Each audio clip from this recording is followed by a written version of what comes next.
Oh, wrong scene. But hey, good morning, everyone. Welcome to the Blue Green Bluecast Morning Show. I'm your host, Adam Blue, 30 plus year video game enthusiast and industry analyst. And today, for October 28th, 2025, we'll run through the latest gaming news, what I've been playing, et cetera, et cetera. And yeah, it's been a while that I've been away.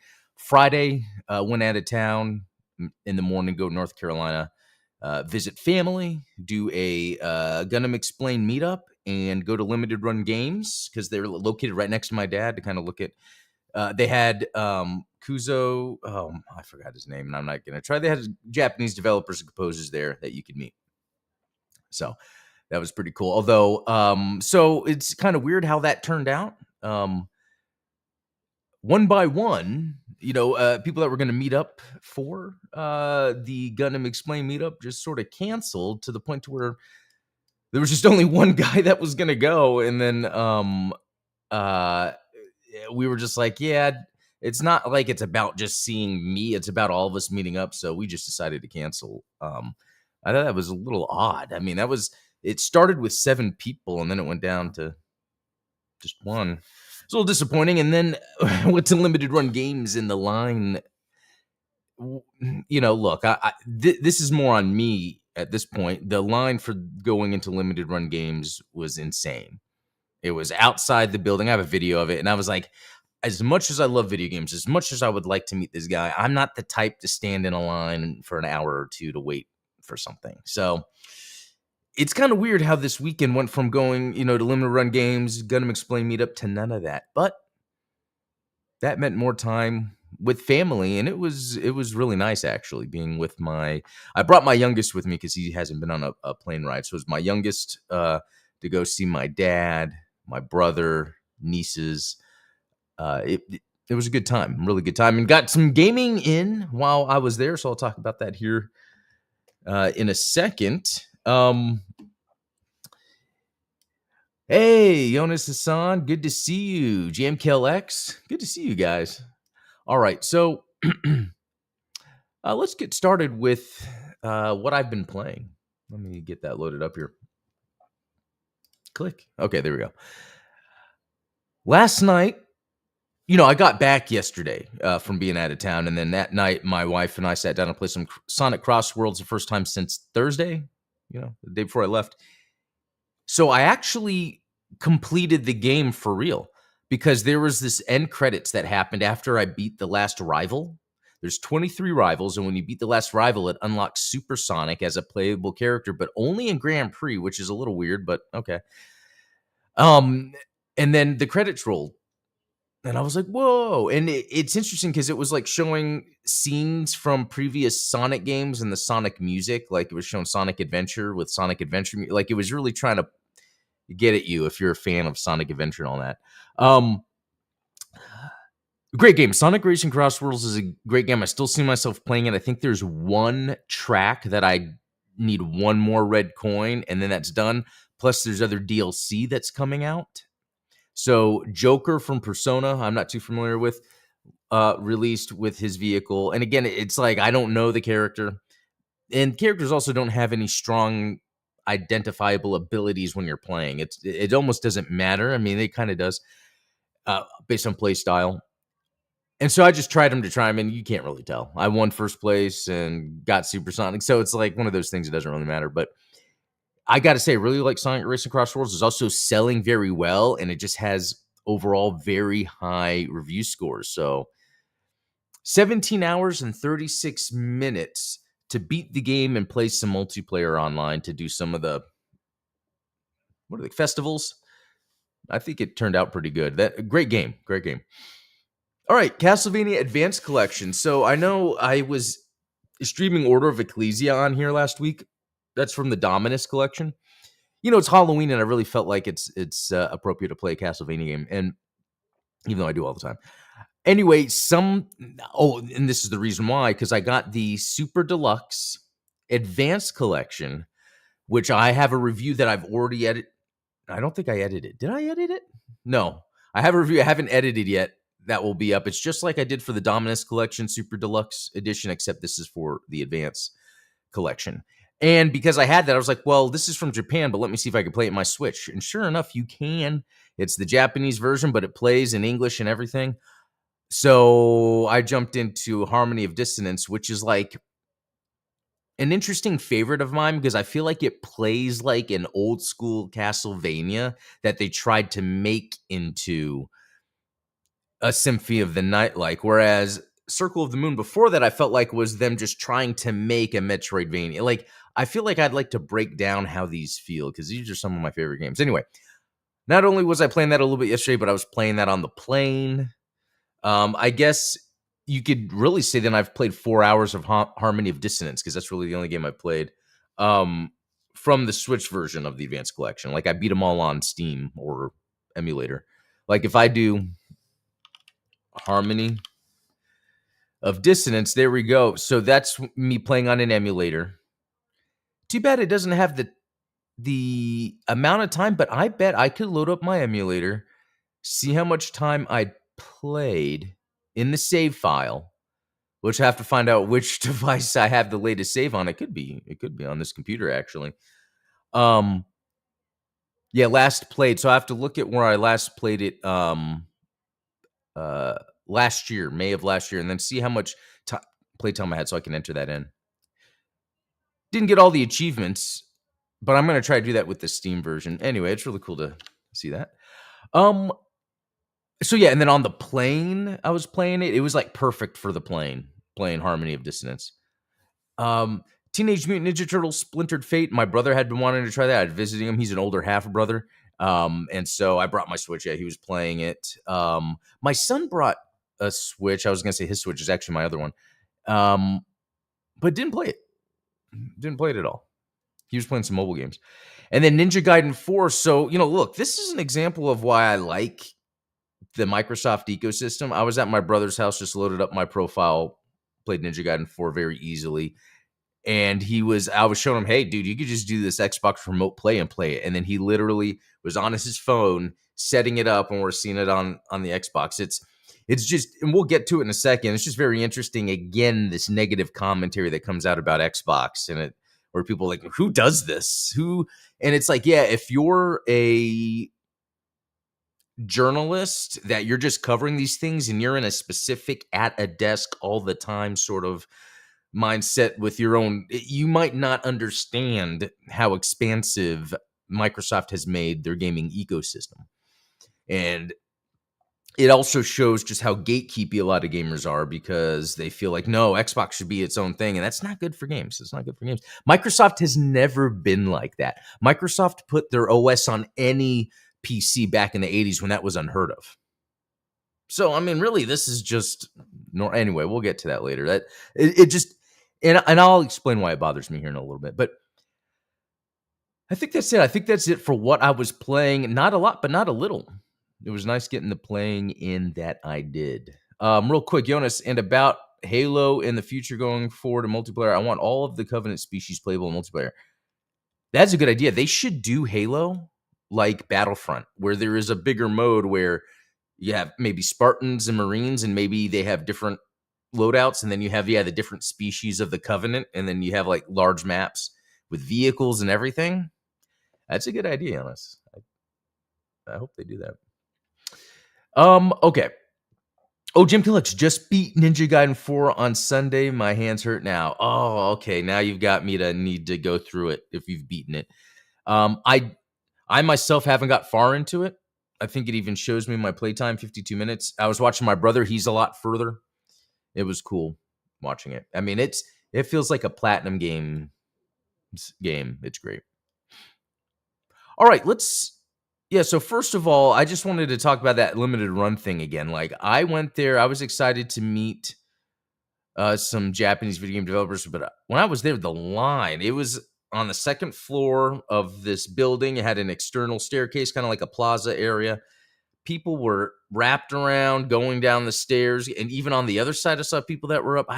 That was just, like, I love video games, and I love meeting people, but, like,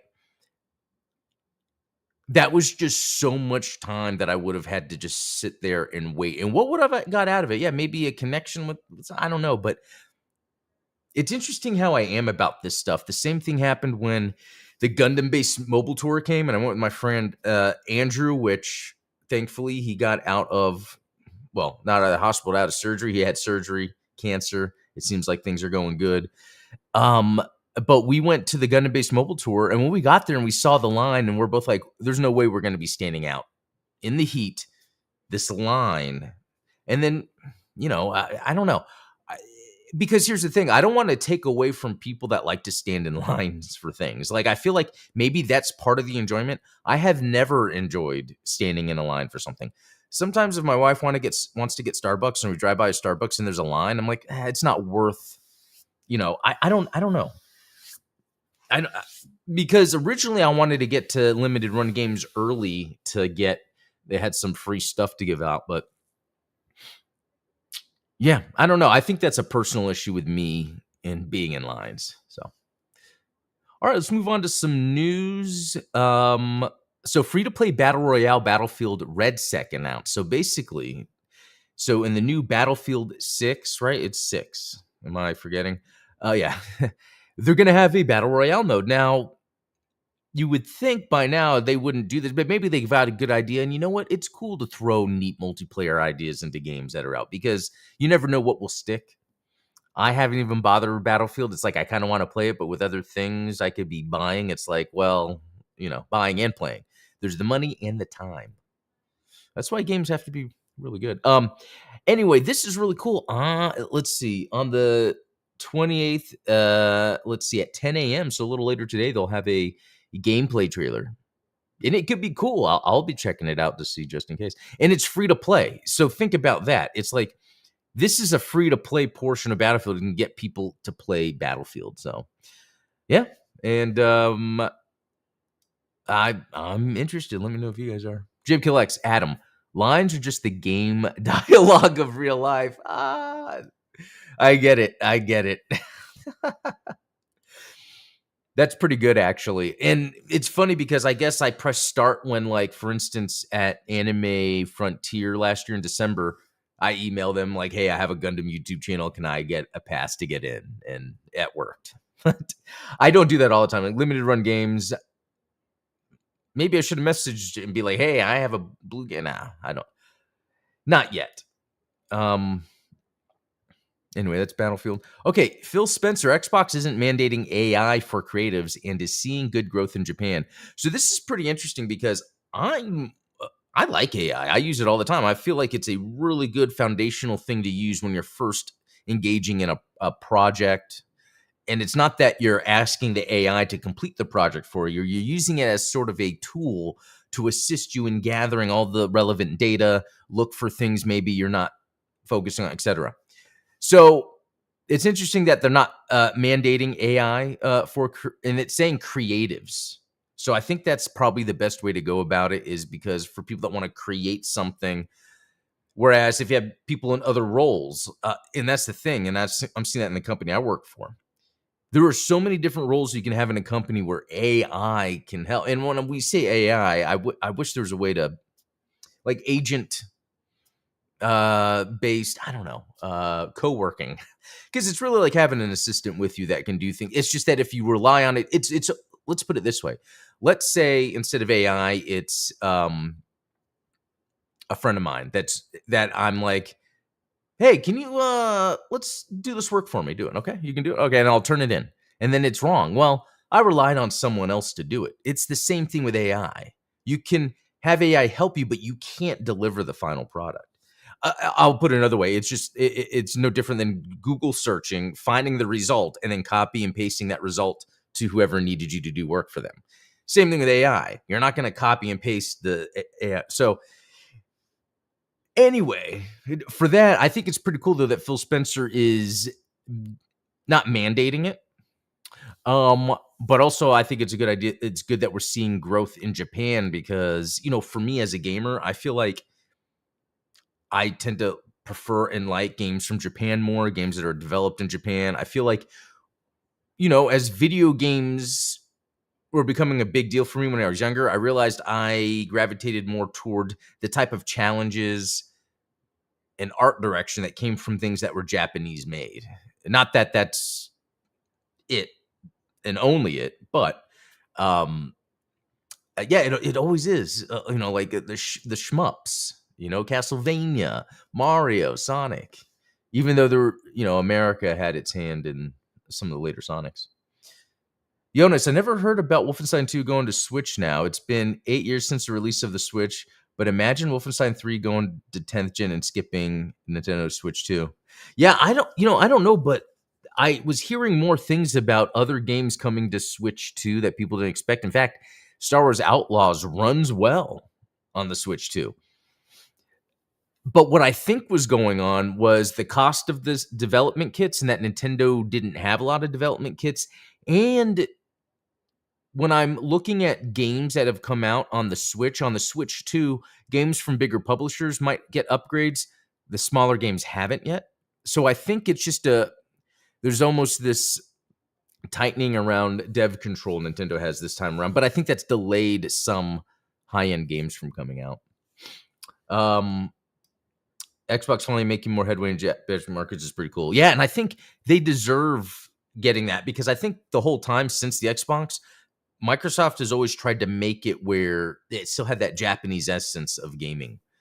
And I feel like they pulled it off. I mean, when the first game on the original Xbox was Dead or Alive 3. And then Halo, and I remember I beat Halo. I was like, that's all right. And I didn't know, not until we played multiplayer, that it clicked with me. And then again, about Xbox, about Halo, let's talk about this. So this was while I was gone. Halo Campaign Evolved, announced for PS5, Xbox Series, and PC, due out in 2026. So this is a non-multiplayer version of the original Halo made in Unreal Engine. Oh no. Looks like the page is about to freeze. But anyway, what do I think about this? It makes sense by now to have Halo on other consoles. Why not? I know there's people are all, and this is part of what my conversation is, and I think I brought this up before, where it's like, I go on X. Okay, I'm going to exit this page. It's acting up. I go on X to do video game research because there's a lot of really good information on X, especially because a lot of times X is used as the bulletin board. It's like, this is going on. Here's an update here. It's just what follows in the comments is what is pretty sad. So it's like Halo gets announced to come on PS5, and then all these people come out. They keep talking about video games in a way that is gatekeeping and limited to both how the medium can expand and what people can enjoy. Like, I think it's good. I think exclusives are cool, but I also think if you can make a game multi-platform, why not do it? And it's less about it being multi-platform for the sake of letting other people play it. It's more of, in my personal view, it's allowing me to just play something where and when I want without having to worry about, like, if I could only play a game on my PlayStation 5, that's pretty annoying. But that's why they have PlayStation Remote Play and the Portal that I have, because as a modern gamer, I don't only play my games on the one platform they come out on. And I think the Switch 2 is a good example of that built in, where I was playing Harmony of Dissonance last night on my big screen in the living room. I was also playing it on an airplane.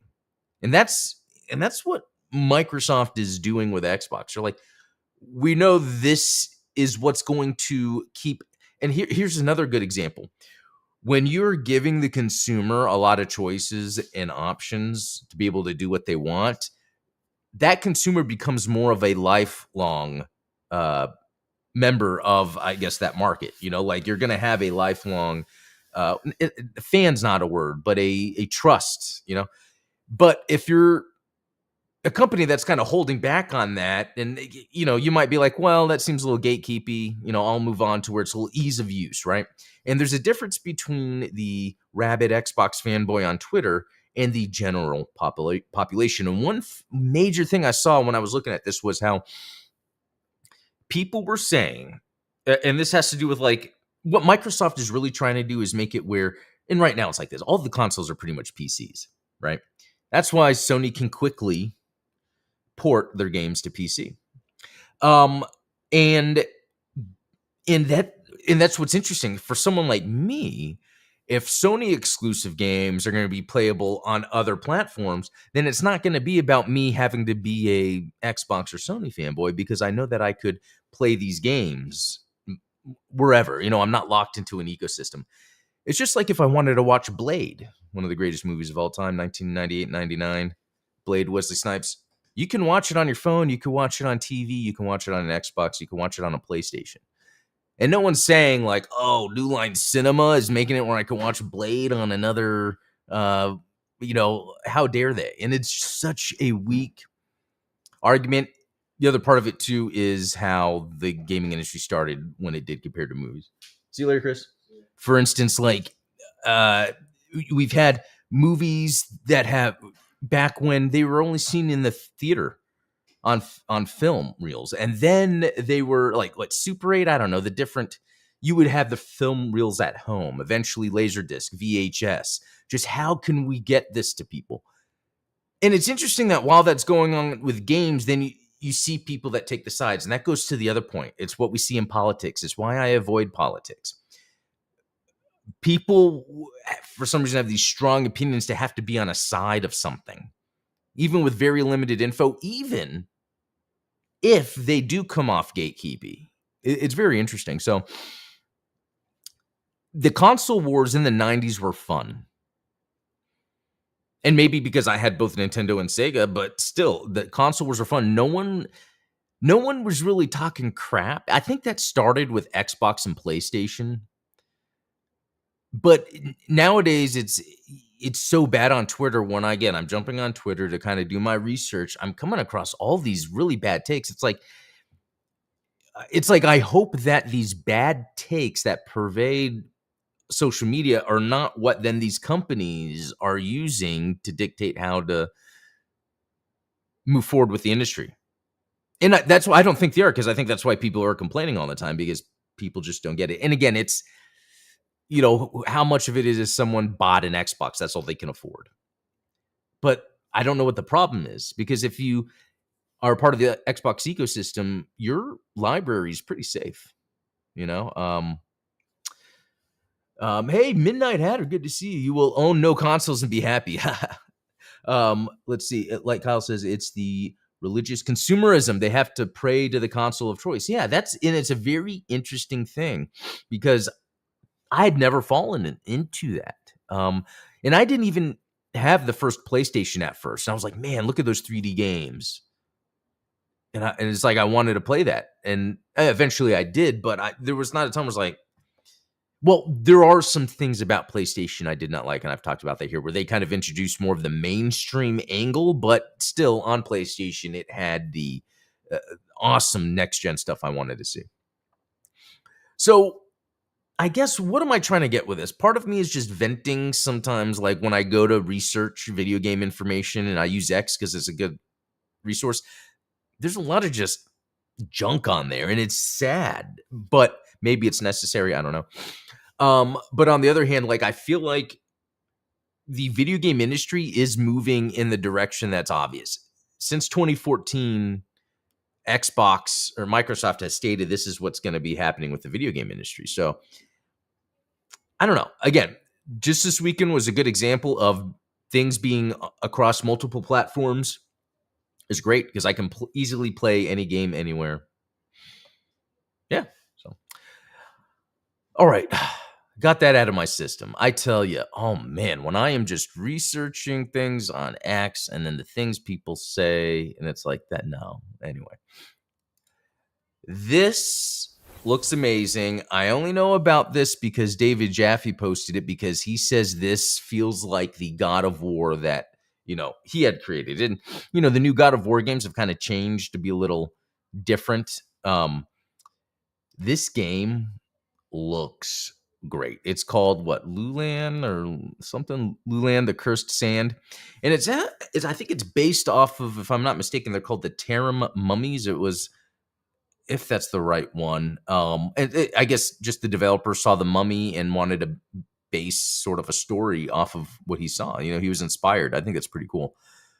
But the reason this plays, like a God of War, is that it has sort of that top-down perspective and not like over the shoulder.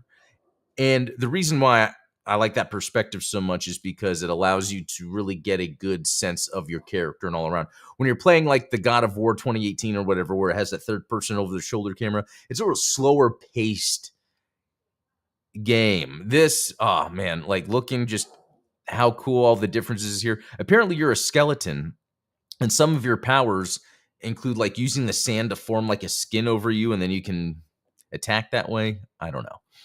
Um, I just think this looks great. The graphics look great. The thing that David Jaffe mentions in it, which I mention a lot, because I think I complained about this when I was talking about Bayonetta, like in Devil May Cry. It's like when I play Bayonetta and Devil May Cry, as much as I like them, they're just like, here's a fighting sequence. Okay, here's a fighting sequence. Old school God of War and games like this new one right here, what they're trying to do, and the developer even said they're inspired by God of War, is give it that adventure element where there's more time within the game where you are kind of exploring and traveling as you're attacking, not just here's a fight sequence, here's a fight sequence. So I'm super pumped about this. There's no date yet of when it comes out. It doesn't even say if it's 2026 or not. Who knows if this is like a surprise 2025 release. But yeah, I think this looks great. This is exactly the type of thing we want. Now I looked at the developer, and I can't say I recognize any of these other games, but I will say from what I look at when I see these games are pretty competent looking games. Yeah, I don't know. I don't know. I just think this game just looks great. So that is Lulan. I'm pretty sure. It looks like there's a space in the graphic, but it's together in the text here. Lulan, the Cursed Sand. Let's remember that. It looks awesome. Okay. This other bit of news, Edia to port Battle Arena Toshinden games to modern platforms. So I was not expecting this. You know, this is an example of when the PlayStation came out, a game that I thought was really awesome that I wanted to play. Eventually I got to it. I don't think I played the other ones. I don't remember, in fact. So Battle Arena Toshinden first launched for PlayStation on January 9th, 1995, followed by 2 for arcades and PlayStation in December. Wow. So January was the first, December was the second, and in December of the following year was the third. That's neat. All 3 titles have been released worldwide. So yeah, I never played 2 or 3, and this would be a really cool time to do it because, you know, I'm really into fighting games, and this will give me an opportunity to go back and play them. Yeah. So, but so leveraging Edia's expertise in porting and commercializing retro games. So I will say, I don't think I've ever heard of them. Let's look this up real quick. So Edia, then I'll put game developer. What? Okay. So founded in April 9th of 1999, and they're from Tokyo, Japan. So that's a lot of good news. Oh, were they the ones that did the doing the Telenet shooting collection? Let's look at this real quick because I think this was a news item the other day. Coming soon. Yeah, because the Gary's and everything. Did I not add to my wish list? It feels like something I would have done. Oh yeah, I was talking about that I already had it on the Switch, but okay, so this is a cool company to keep an eye out for. Very cool. Okay, well, so I think that's about it. Mainly, I think the biggest takeaway since I have been gone was just the Halo stuff, where it's like, yeah, Halo Campaign Evolved is going to be on PlayStation, and that's awesome. More ways to play Halo, and just when I go online to grab any news or updates on things, like the talk around the Xbox is just so annoying. I mean, even people like Colin Moriarty of Last Stand Media and Paul Tassi of Forbes, like they have these takes that make no sense.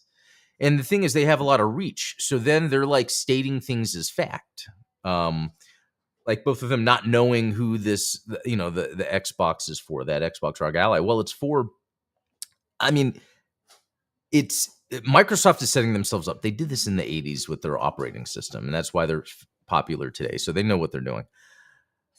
But here's the other thing. I don't want to say I'm a Xbox defender. In fact, I think a company like Sony and a company like Microsoft having a video game division is not good for the video game industry. Nintendo is probably the best case scenario. You think Nintendo's using Unreal Engine to make their games? No. And they're really well optimized and they have their handheld. So that's my take. I'm not defending any of them, but I'm trying to look at what's practical here. So anyway, I'm going to head out. I'll be back tomorrow with some more. I'm going to try to, if not this week or probably by next week, get some Double Dragon, the new Double Dragon, get some time in with that. I want to play Silent Hill F, and I think it's about it. So I'm going to head out. I'll see you all tomorrow. Have a good one.